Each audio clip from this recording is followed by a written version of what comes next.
Hello and welcome back for the last session of today's Homeschool Summit. We are going to be talking all about those homeschool hot topics or frequently asked questions, or maybe some things that you might be worried about or wondering if you're considering homeschooling for the first time or if you're making a switch to Sonlight.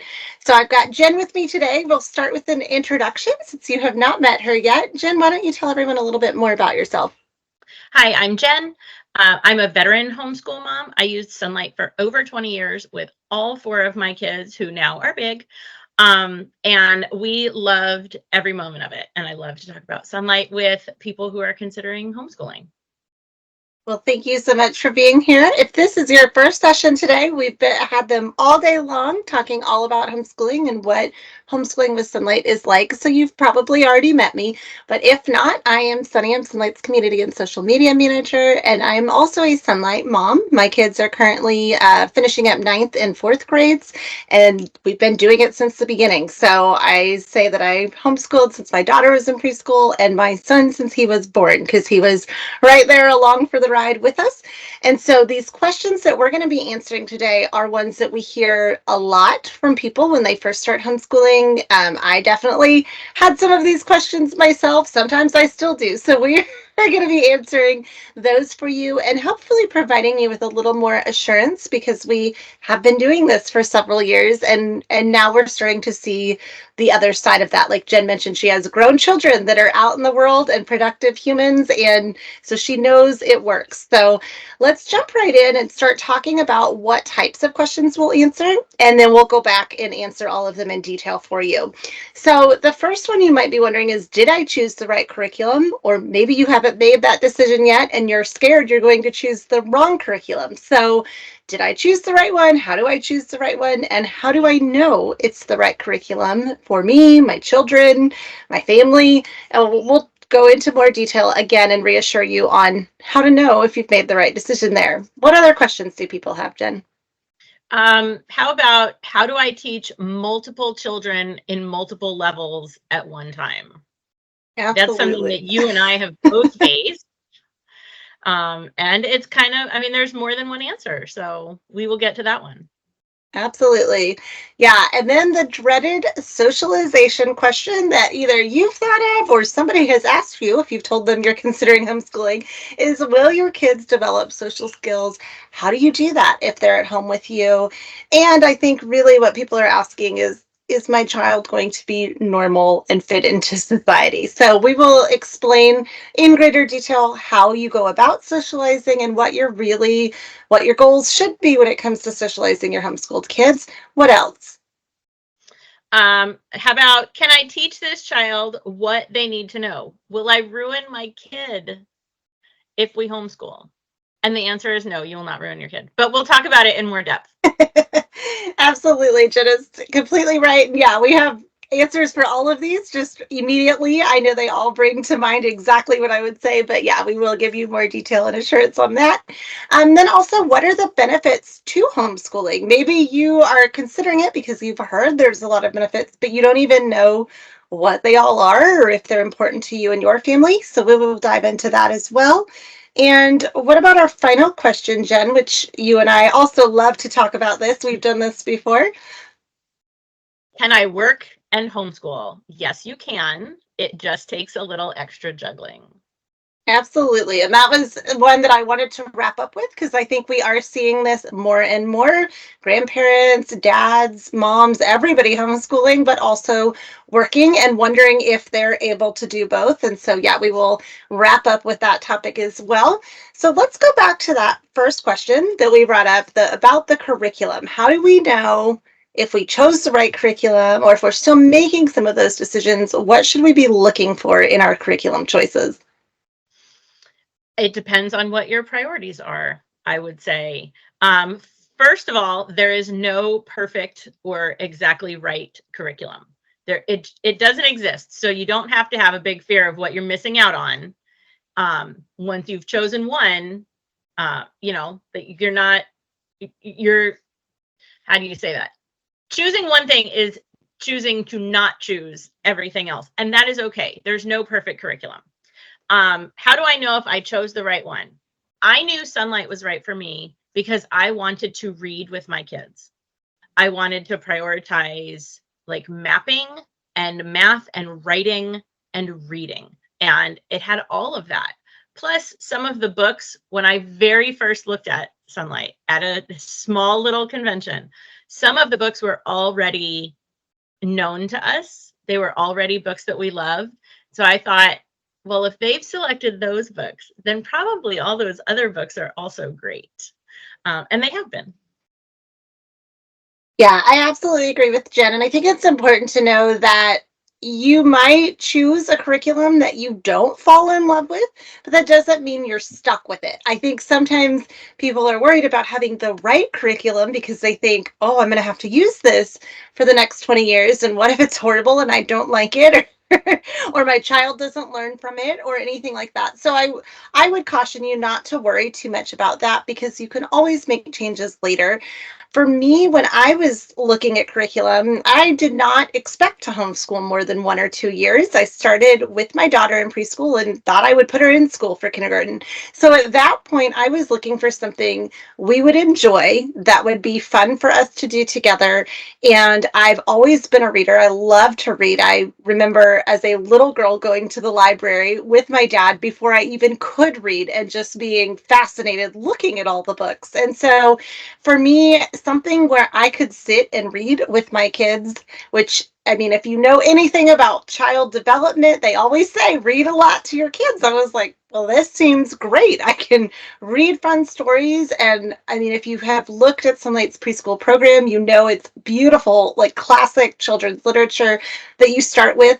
But I also liked the instructor's guide because it gave me a very clear path. I didn't need to figure things out. I've always been a working mom while I've homeschooled, and I really didn't have time or the desire to piece together any curriculum myself. So when I saw that I could read with Sonlight and that it was already done for me, the hard work of figuring out what I needed to teach, I was sold. And after a year or two of that, I realized I was not ready to finish doing that. And so we kept going. And that's why I'm still here all these years later, because I did luck out and found the right curriculum right away. But my kids are different learners than I am, and I've still been able to use Sonlight effectively with both of them.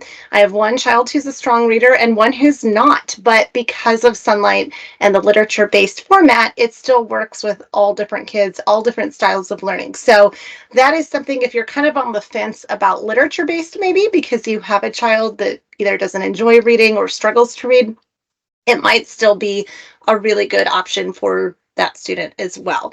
So again, remember, you're not locked in forever, but there are ways to modify any curriculum, and you could probably use almost anything, you know, with different children. So don't worry about it too much. I think sometimes we get too scared when we don't need to be. I loved what you said about being able to change things that aren't working. I always give that advice to, new-ish homeschoolers. Like, what has been working really well? Okay, don't change that. Mm-hmm. What has maybe not been working really well? Okay, so those are the things you might look to adjust, because you're not married to it. If you realize that something isn't working, you can always make a different decision, even in the middle of a year if you have to.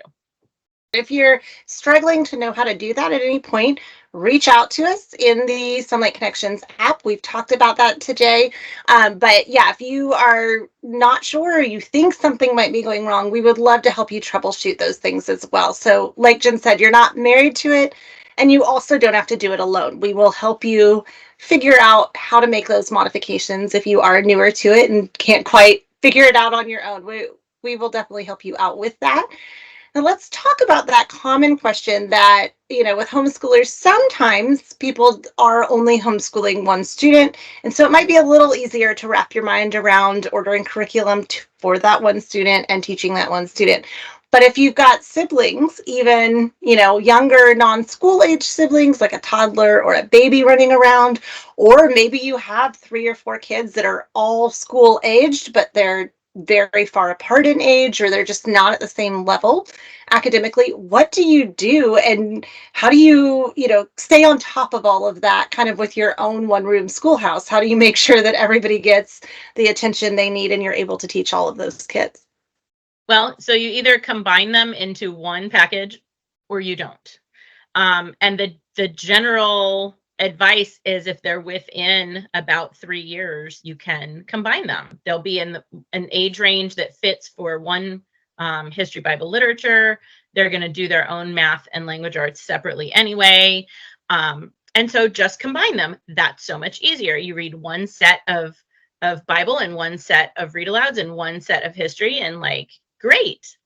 Yeah, that didn't work for me. My kids, my oldest two are just over 3 years apart, but the older one was very early and advanced in terms of school. The second one was late and just wasn't that into sitting when he became school age. And so combining them did not work at all. And so I always had to have two different programs going at once. And so we just scheduled. I dealt with the younger one usually first, because that kind of got, I want to say that got him out of my hair, but really that got me out of his hair. He was like, what do I have to do? Let's get this done. Now can I go play? So getting him to the now can I go play part before I tried to sit down and concentrate on another kid worked the best. But yeah, I mean, everybody needs their own, what we call table subjects: math, writing, handwriting, spelling, grammar, because you have to learn grammar, even if your sister can do it. But all the other stuff, history, literature, Bible, even science, can really be combined. Also, this is the part where I like to remind people that they don't have to read every book that Sonlight sends you when it is recommended in the instructor's guide. If you put aside a book to just kind of catch up a little bit, or let's read it over the summer or whatever, it's okay. So sometimes the way you combine is by reading something all the time to both of them, but not really worrying about doing every single thing on every single scheduled day. Well, that's a great point too. Yeah, because I think people, I know for me, because I am kind of a rule follower, when I see it in the guide, I'm like, oh, this means I have to do this now. And it is very freeing. Like you said, if you don't have time to do it now, or maybe you've got kids learning about the same time period in history, and you can read one read aloud that's going to cover both of them, even if they're 7 years apart or whatever it might be, that might be better and easier for your family. Like Jen, my kids have a big age gap. There's 5 years between them. And so they have never been the same level in anything, attention span, their skills, any of that, just because it is so big of a span. And so what I have used as my trick is I'm going to spend more time with the child who needs the most one-on-one attention, which for me has always been the child from about kindergarten to second or third grade. So at one time, that was my daughter when she was the one in that age range, and my son was younger, and I would just give him a basket of toys on the floor, or I would wear him in a baby carrier, and I would focus on school with her. Then she got to a point where she could read and write well. And so we would talk about some things, and then I would send her off to go work on them, whether that be math or a language arts assignment, or even reading and answering her science questions. And then my son was now at the point where he was learning to read. He was learning math. He was doing all of those early skills. And so I was spending more time with him. Now that my daughter's in high school, I still spend more time with him because I'm still reading a lot of things aloud to him. But you'll learn with your kids, okay, this child, here's my early riser, I need to work with them first. Or, oh, the kids are very loud. Maybe younger siblings are very loud when I'm trying to read to this child. So let me put them in the high chair and feed them, and I'll read during a mealtime. This is a great option a lot of times for people, because then the kids are busy eating and not talking. So if you've got a loud one, that might be helpful. But yeah, kind of going back and forth and figuring out, okay, maybe I needed to do this, or now that I have a high schooler, night school is often when we do school with her because she wants to sleep in and stay up late. And so I'm discussing her schoolwork with her after dinner. That's just a better time.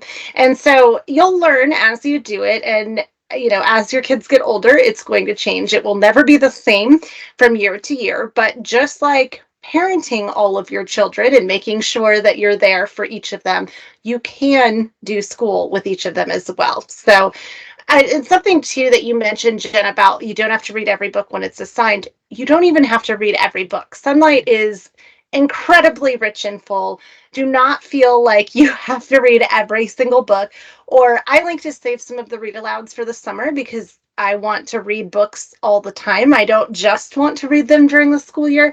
So feel free to save some for later, catch up. You're never truly behind as long as you're moving forward and your kids are progressing. So do not feel like you have to do one Sonlight week in one actual week. You can modify it if somebody gets sick, take a week off, whatever you need to do, and whatever's going to be best for your family. So you absolutely can do it. We have Sonlighters who have 10 kids and do it just fine, and then we have some that just have one or two. So whatever is going on in your family, you can do it. And again, if you need ideas figuring that out, or maybe you're trying to figure out what levels you should purchase, the advisors are great at explaining some options, not only for this upcoming year, but also, once that youngest child is ready for school, you're going to have to consider this. And so they can kind of forecast, here's what the next few years would look like, and give you options as well. So don't forget that resource is available. And if you need help figuring that out, they can help you with that.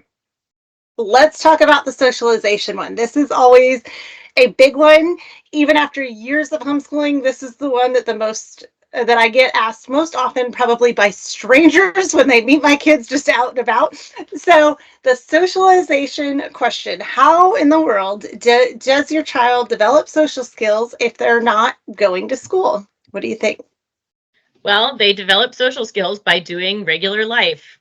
Now, I will admit, my kids were the homeschool kids that had a favorite cashier at the grocery store and a favorite lady at the bank back when we had to do that in person. And but they were out in the community with me. We never felt compelled to stay home during school hours, or we were out and about. And so my kids met, dealt with, talked to all kinds of people, the same way that they talk to their age mates and your age mates and their grandparents' age mates at church. The world is the same way. It's just a bunch of people. And when your kids learn to say please and thank you and wait their turn and ask their questions and listen to answers and kind of gain those independent steps, that's socialization. They don't need to learn that from age mates. The people who probably helped me the most with this was librarians, because librarians are the people that kids will approach, and then the librarians will say, do you know where that is? Here's how to find that. And they see the mom, sitting on the bench or whatever, and most librarians were happy to deal with the kid. And so not only can my kids navigate a library, but like, hey, I have a question and there's a person who works here. I can find out whatever I want to know. So yeah, socialization. You will not ruin your kids by homeschooling. They will be normal. They will be able to function in the world. And I promise it will be okay.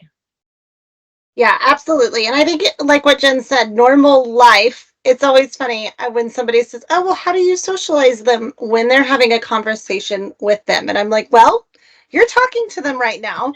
They can clearly carry on a conversation with you, right? And something that I think is so neat about homeschooling is that your kids do talk to people of all ages. They are not locked into, I can only be friends with this child because they're my age. I can't talk to their mom because that's a grown up, or I can't talk to their grandparent, or whatever it might be. And so I have found my kids are incredibly comfortable talking to anyone, anywhere. And if somebody talks to them, they don't really stare at them deer in the headlights. They're able to answer, oh, here's my name, here's how old I am, here's what I like to do. I have one child who's very outgoing and one who's a little quieter, but both of them are able to socially interact with anyone they encounter. And a lot of that is because they just see what their dad and I do when we take them places. And like Jen said, don't feel like you have to be trapped at home. I think way back when there was a little more concern about, oh, what if people see our kids out in the world during the day? But now that homeschooling is more common, it's legal in all 50 states. I know that's not always the case around the world, but in the US, at least, it is legal in all 50 states. So you no longer have to worry about some of those things that I think, the early homeschoolers did about having their children out in the world during school hours. So yeah, I like to joke and say my kids are only going to be as weird as their dad and I are because we're the ones they're learning from, right? So if you're a little weird, you might have weird kids, but if you're not, and even if you say, oh, well, I'm kind of shy or I'm kind of introverted and I have these extroverted kids, what do I do with them? They want to go, go, go. What are some ideas maybe for plugging those kids into activities so that they are, for those very extroverted kids that need to be around other people? What are some ideas to get them out socializing and filling that need for them? The church, homeschool co-ops, if you have a co-op that your family fits into well in your area, sports, and one that I came to later in my motherhood, theater. I have always been a sports mom. My kids always picked a different sport, because of course that's the way they would do it, right? But they always had a sport, and so they always had age mates, and they always had teammates, and they always had plans, and they always had somewhere they had to be. And that was really great. And then my last child just isn't sporty. He's just not. And he got hooked into our local like volunteer theater. And those people took him under their wing and taught him all the things.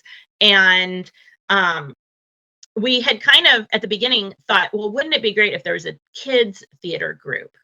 And as it turns out, when there's a kids theater group, there's a lot of things that kids aren't allowed to do. You may not touch the power tools. You may not touch the mics. You may not fiddle with the lights. You may not, there's all these may nots when you're wrangling a group of children. When you are the only young teenager in a group of adults, not only will those people let you play with every piece of equipment they have, they will teach you how to do it. So he would come home from a build day and say, oh yeah, I was using the bandsaw today. I'm like, no, Mom, it's fine. I mean, they're safety first, Mom. I'm like, okay. So he can run a light board. He preps mics and equipment because he was the only kid there. And so one adult at a time would be like, hey, you want to learn how to do this? Yeah. Okay, here's how you do it. Now, can you have those to this person at the right time and every single time? Yeah. So there's your socialization right there with a shot of responsibility in the edge. Absolutely. Yeah. And learning life skills that, will help him. I love what you said about that too, that it doesn't just have to be kid-centered activities, that, you can learn from other adults and be around all ages. And that is something that I've seen with my daughter. She volunteers in our church's children's ministry, and she has friends of all ages, people that go all the way up to the age of her grandparents and then on down that also work in the nursery with her. And, she's learned different things from them. And I love what you said there, Jenna. That's real life socialization. These are the skills you're going to need when you get a job one day, when you grow up and go out into the world. And so don't be afraid to find some of those unconventional things, but also church and rec sports. And I mean, there's always classes you can try, typically in your local community, or if you live in an area where maybe you're far away from any of those types of things, check in with your neighbors and see, if maybe you have somebody with a farm that would let your kids come learn what they're doing there, or look for homeschool days at various museums and places like that, where you can maybe connect with some other homeschooled families as well. So, because, like I said earlier, I'm a working mom, my kids have oftentimes done activities that weren't homeschool activities because I was not available to drive them around during the day. So you don't just have to look for those homeschooled activities. You can do evening activities and the things that your kids would be doing if they were in school anyway. Let's talk about the ability to teach everything. This is something else that I still sometimes am asked about. I had somebody ask me if I could teach my kids calculus just the other day. But I know even early on, somebody said, well, you're their mommy. You can't teach them everything they need to know. Like, I can't believe you would think you could. And, I always loved school. I was very academically motivated. And so for me, I was like, well, I probably can, but I didn't know early Mhm. on. So what would you say to somebody who is wondering, am I even smart enough to do this? Or can I teach my kids everything they need to know? And what about their future opportunities? Will they be able to pursue the career they want or the education they want? Or am I going to ruin them in some way? Well, as parents, I would say we probably all agree we are going to ruin them in some way. I don't think there's any extra risk added to that with homeschooling. Um, but I am actually a perfect example of this because I was an English major. And when I started to homeschool my kids, it was because we read together, and reading together seemed very normal. So that whole like reading, writing, humanities, history, super easy. I got this. I could teach this forever. No problem. Math. Well, I needed a curriculum that was going to teach me with them how to do math so that I didn't screw that up, because I didn't like math. Not that I couldn't do it, but I did not enjoy it. Okay. So we found a great curriculum, Go Math, and used that all the way through. I cannot do calculus, but with that program, I could indeed teach calculus, because I mostly read out of the answer key, and she either matched what the answer key said or not, and then she went back and fixed it, and we kept reading through the answer key. My problem area was science. I don't like science, or I didn't. And now that I've taught it for, 25 years, I kind of do like science. And my college girl right now is majoring in science in the interest of working in the medical field. And so neither of us would have guessed that 5 years ago. And yet here she is, just sciencing like she never scienced before, and loving it. And she's absolutely loving it. So you will not screw your kids up, even if there's stuff you can't do, because they can do it. And where Mhm. she wasn't terribly motivated in high school, now that she has a career goal and a college counselor and a support system, she's like, I got this, mom. She actually said to me in the fall, I can't wait to take chemistry, because chemistry is going to make all this neuroscience make way more sense. And I thought to myself, oh, that's awesome. And also, what have you done with my daughter? Like, she's not limited by my limitations. Mhm. I know nothing about business, but one of my 20 somethings owns and runs his own business. So they're not limited by my limits. They know that if they always ask me, oh, Mom, what do you know about blah, blah, blah, blah, blah? And I tell them. And when I don't know anything, they look it up and take off and go do their thing. And I think the humility to tell them, oh, I don't know this. Let's find out together. You are demonstrating to them how to learn, not that you're going to teach them everything. You can't teach them everything.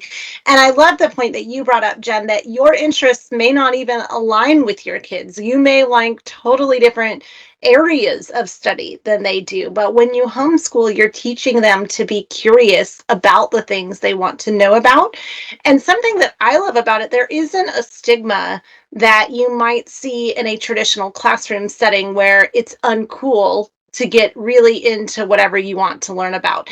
And that's something that I really like when I talk to homeschooled kids is if they're really excited about something, they don't care if it's cool or if other people like it. They're like, guess what I know about this, or guess what I learned, and I can do XYZ. And I love what you said about the answer key in math.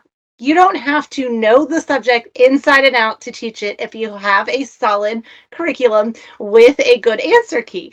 And I find with Sonlight, the history Bible literature, I love history. It has always been one of my favorite areas to study about and read about, and historical fiction. That is my genre. I love it. But I learn things all the time. I don't know everything there is to know about history. I never could in my lifetime. But whether it's Sunlight's kindergarten program or a high school level, I'm constantly learning new things with Sunlight's history and all the other subjects. So just being able to spend that time together and get excited about learning and share what you do know, but then also showing your children that you don't know everything, but here's how we're going to explore together. It really is not as hard as you think it is. And if they ever do get to a point where they want to learn more about something that you can't teach, they can take that class from someone else. There are other opportunities available, whether that be in college or even just an online class or somebody in your community that they can learn from. You do not have to teach everything. So for example, I don't do the artsy elective type classes because that is super tedious to me. I am the sciencey girl. I majored in science and I love history and I love to read and those types of things, but I do not want to ever do any hands-on activities. I just don't like that. I do them with my son because he's really into that. But if the kids want to take an art class or they want to do something theatrical or anything like that, that is something that I have always outsourced because I just don't like it. So don't feel like you also have to teach them every single subject either. You can still be homeschooling them without teaching them everything. So yeah, you're not going to ruin them as long as you are tracking, once they get to high school, helping create that transcript, they're going to be able to go to college or into the working world without any issue. Let's lightly touch on that because I know that is something super intimidating for parents is, oh my gosh, is my homeschooled child going to be able to even go to college, or are their job opportunities going to be super limited? What would you say to that? Obviously you have one in college now, so you can talk about that, but what would you say to somebody concerned about that? Out of all the homeschool families I have ever known in my 20 plus years of homeschooling, I have never seen a kid limited by the fact that they were homeschooled. I know homeschool kids that are now Marines.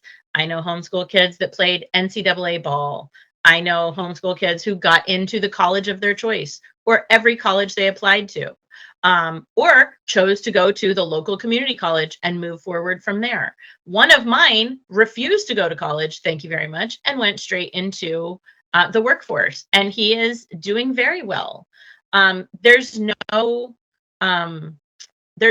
stigma on homeschooling. Now, some things, if you want to be an NCAA athlete, if you want to be a Marine, there are things you need to be prepared to handle. They might want more of a transcript coming out of high school than a community college might.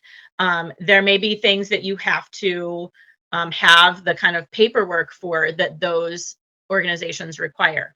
But it's easily done, and really it's not any more work for homeschoolers.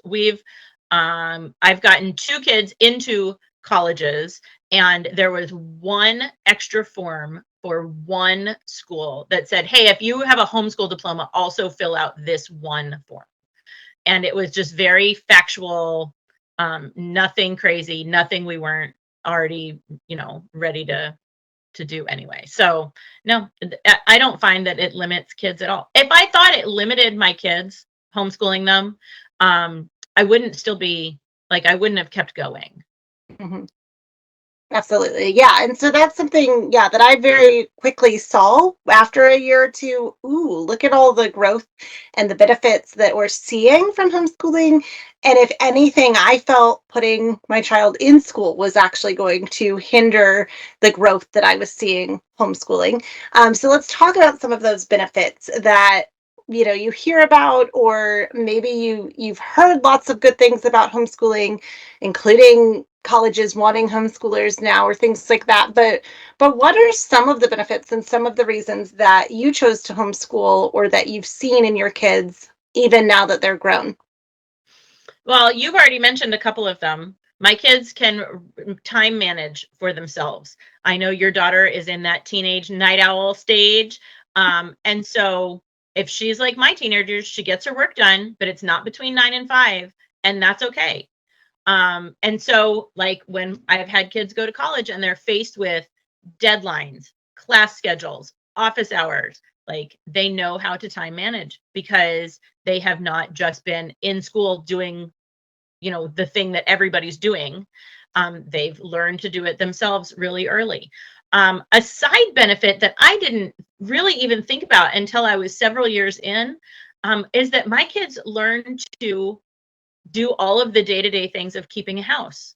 By the time each of my kids left home, they can do dishes, they can grocery shop, they can do laundry, they can pay bills, they can all of those things. They know how to vacuum, they know how to clean a bathroom, they know, like, how to take out trash. That if you're in school all day, some of those things like happen almost without you, because you're just physically not in the house to be there when the dishes are unloaded or whatever. But being at home and having to work as a team and split up those jobs, like, my kids are, have all of those functional adult skills of, like, oh, I have to pay this bill, and then they pay the bill because they know how to read it, they understand how it works. And so, that was a huge side benefit for us. The other thing you said that I totally liked was curiosity. My kids want to know stuff. Maybe it's zebras, maybe it's the space program. Who even knows what it's going to be today? But they are curious, and they are not afraid to say, oh, yeah, I really like zebras. They're also not afraid to say, I don't know. Can we look that up? Mhm. It is, I mean, a lot of people, I hear them say, like, well, we do not allow phones at dinner. Okay, that's awesome. We could probably do with little less screen time in my house, but it is an odd dinner that somebody doesn't say, what year did that happen? Let me just Google really quick. Oh yeah, 1964. And like, we use that like info at our fingertips all the time because somebody is always asking some question that the rest of us are like, I don't know. Let's look it up real quick.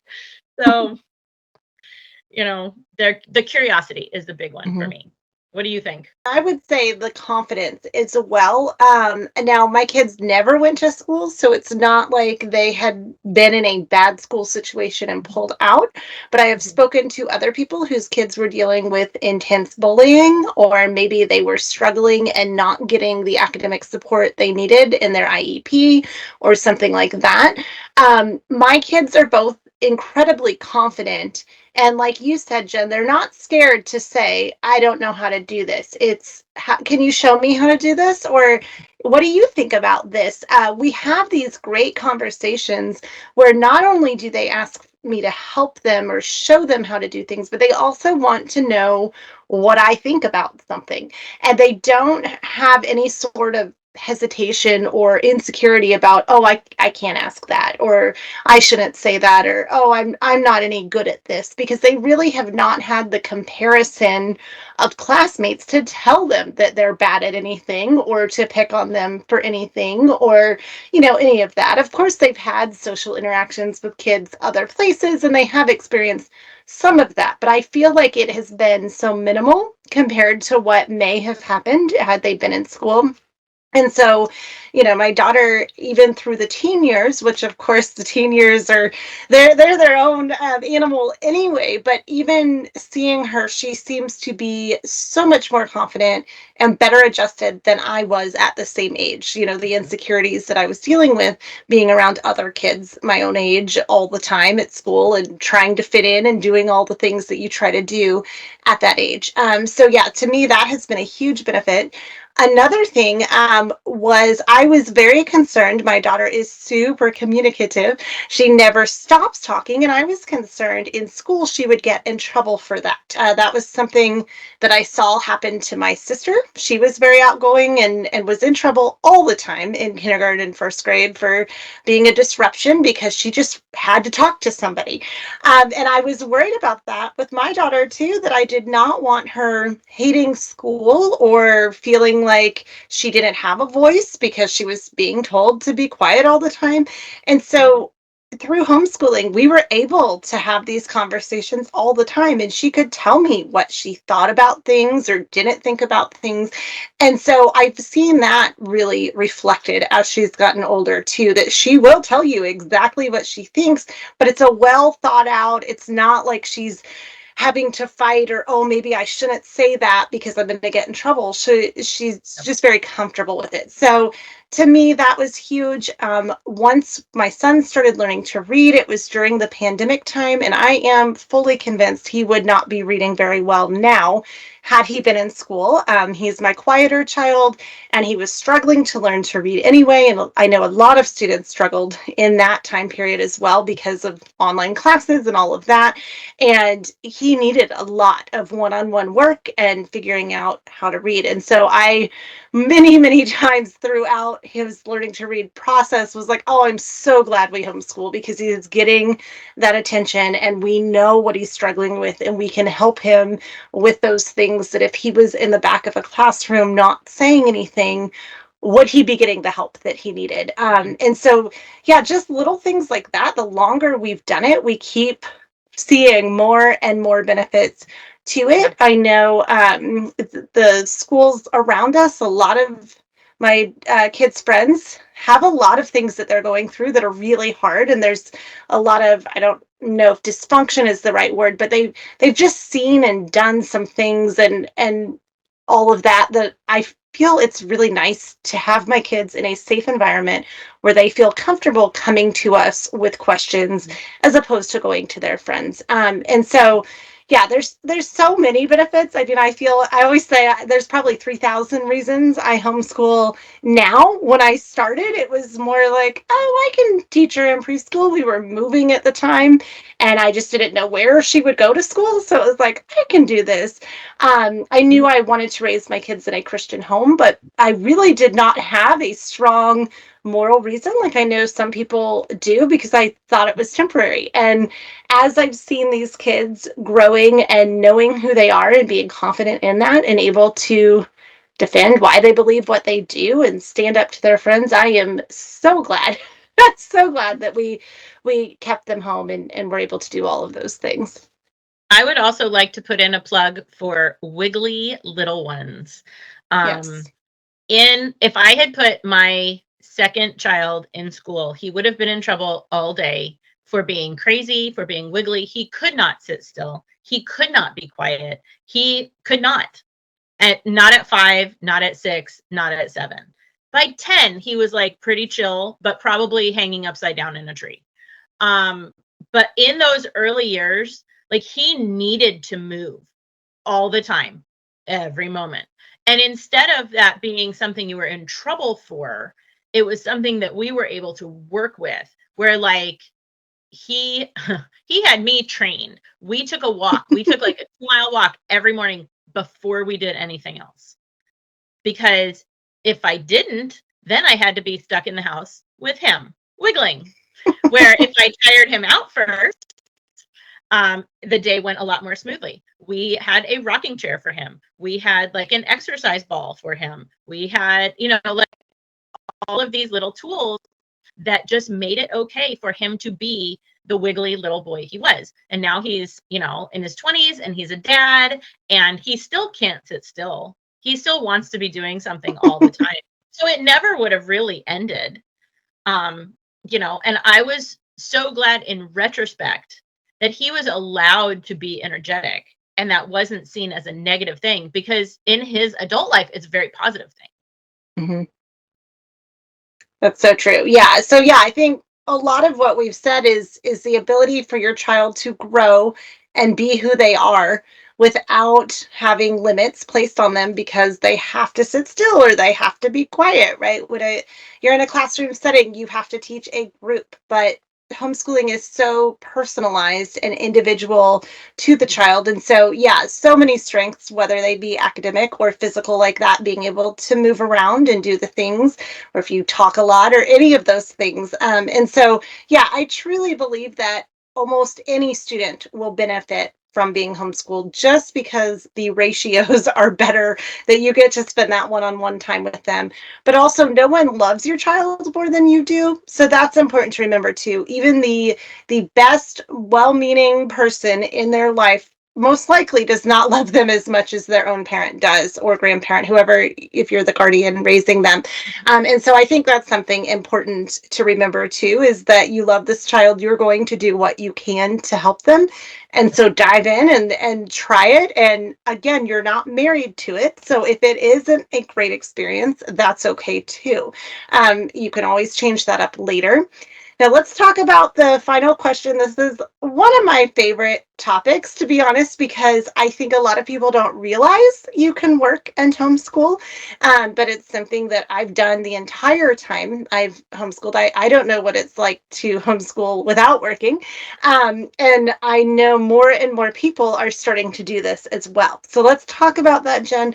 What does that look like? Can you work and homeschool? Or if you're a single parent and you have that one income and you have to work, how do you make homeschooling work and be able to spend that time making sure that the kids are learning what they need to learn?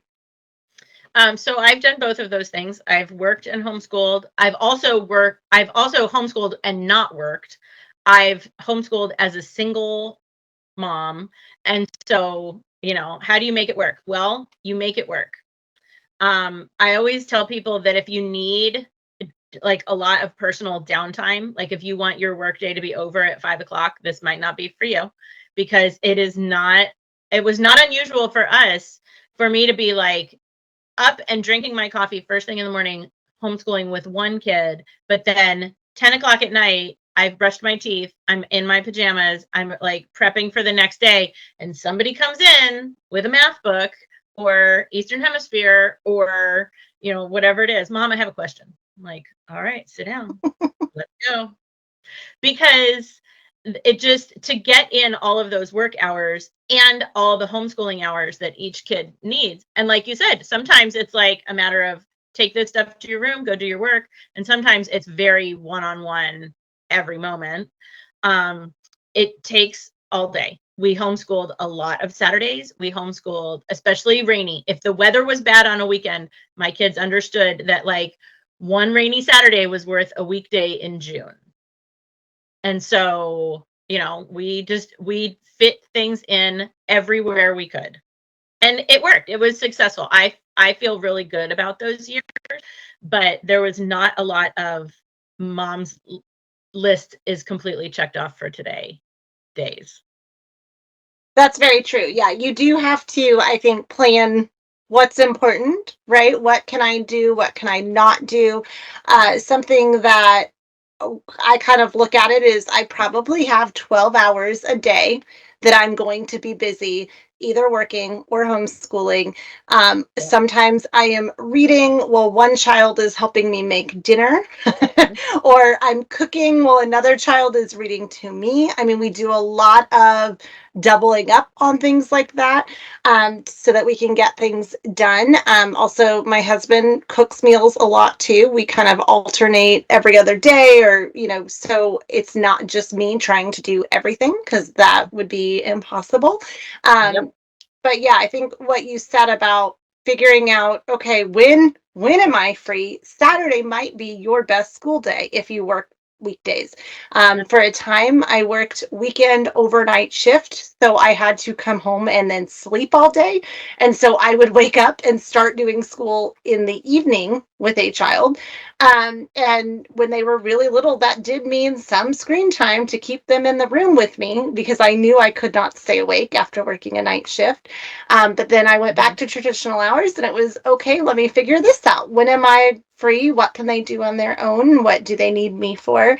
And it's really fun now because the kids are a little bit older and they can both walk off and do stuff. This is going to be harder when your kids are little, but they can both walk off and do stuff. My husband and I now both work remotely, so they get to hear us in our workday too. So they are picking up skills and conversations and things, just listening to us work. But then they both know, okay, 9 times out of 10, they're still going to come to me if they have a school question. And my husband will say, I'm sitting right here. You can ask me too. But he and I really, we do take a team approach. I joke that I wanted to homeschool and I roped him into it. He was like, you're going to be great at that. And now he teaches science. He reads to the kids. He always tries to teach them math. They don't always love it when dad teaches math, but we do take a team approach to learning in our house. And something that I forgot to mention as a benefit, but that I really enjoy, is that we naturally turn everything basically into a learning opportunity, because we're both so used to teaching them for school that now if we go somewhere, or he loves to bring them out when he like changes the oil on the car, things like that, and it's very easy to be like, hey, come learn this, and the kids are already kind of in that routine. So yeah, if you have specific questions like, I work this schedule, when am I going to do school, ask those, and all the working parents will chime in and tell you how they do it. But it is a matter of shifting your schedule. You might have to carve out some time for yourself to do some of those things, and you have to be, I think, a little more intentional. You can't just wake up and be like, what's going to happen today? But it is absolutely possible. And I would encourage you not to let work stand in your way. If that's the one thing where you're like, oh, I really want to homeschool, but I can't because I work, you actually can. So before we wrap up, Jen, are there any other maybe questions or fears that you had early on that you realized weren't an issue, or maybe some questions you've been asked in the past that you might have answers for that we didn't cover? I tried to hit all the big ones, but there might be something that I'm leaving out. I think the biggest question that I have been asked that I don't have a good answer for is, what about like when the math and the science get beyond mom?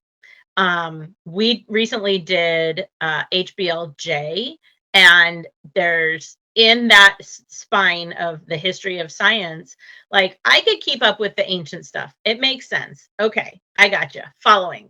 And I could keep up even with like the Isaac Newton-y stuff. I don't really understand calculus, but I get where he was going. Then we got to Einstein, and I tell you what, even with the pictures and the graphs, Einstein lost me completely. And my son was saying, well, but what does that mean? And I'm like, we are going to have to find a better explanation like on YouTube, because I'm not following it either. And but here's the thing, it's okay. Mm-hmm. Most people don't need to understand the theory of relativity. And if they do, they will be motivated to figure it out with whatever resources they have. Like, I'm not the only resource in the world. And so if I have a kid who needs to know that, they will learn it. It's not all on you how your kids, turn out. Like, there comes a point where that the responsibility to learn the theory of relativity is actually on that child. Mm-hmm. And so it's okay if you don't know. That's just the way it goes. We've hit things in like Shakespeare where I had to Google, what does that mean? What is he saying? Like, what is the point of this page? And then, that's a little bit easier for me personally, because then I'm like, oh yeah, okay. But I'm not afraid to, Google in front of them, because I don't know all the things. Well, and that's a great point. Now with the internet, it is so much easier to find information if your child wants to do it, if you want to know it, or you can take them to the library or take them on that field trip to that place to learn about whatever thing it is they're interested in. So yeah, that's a great point. You do not have to do it all. You don't have to know it all. If you can read, you can homeschool, because essentially you just have to be able to read the information or watch the video that's out there. And now even with audiobooks, you don't even really have to be able to read. You can just listen to it. So do not let those things stand in your way. And it's very common, I think, and totally normal to be scared about something when you do something new, which homeschooling, for most of us, unless you're a second generation homeschooler, it is something new and it's something that is a little different. It's not like the majority of the world is homeschooling. And so you might be feeling intimidated by that. But truly, I think you will see the rewards and the benefit of stepping out and doing something a little different if you feel this is the direction that you're being called to, or that you should go, or that it will be better for your kids or better for your family. I genuinely believe that homeschooling has brought our family closer together, and has been absolutely worth it for us. So if you have any questions that we did not address, make sure you ask those. We would love to help you out. Somebody in the Sunlight Connections community has probably dealt with the same thing or something very similar, and we would love to answer that for you and pray for you as well. So don't be a stranger. Feel free to reach out and let us know if you need anything at all. And Jen, thank you so much for being here today and answering all of these common questions with me. Well, thank you for talking about it.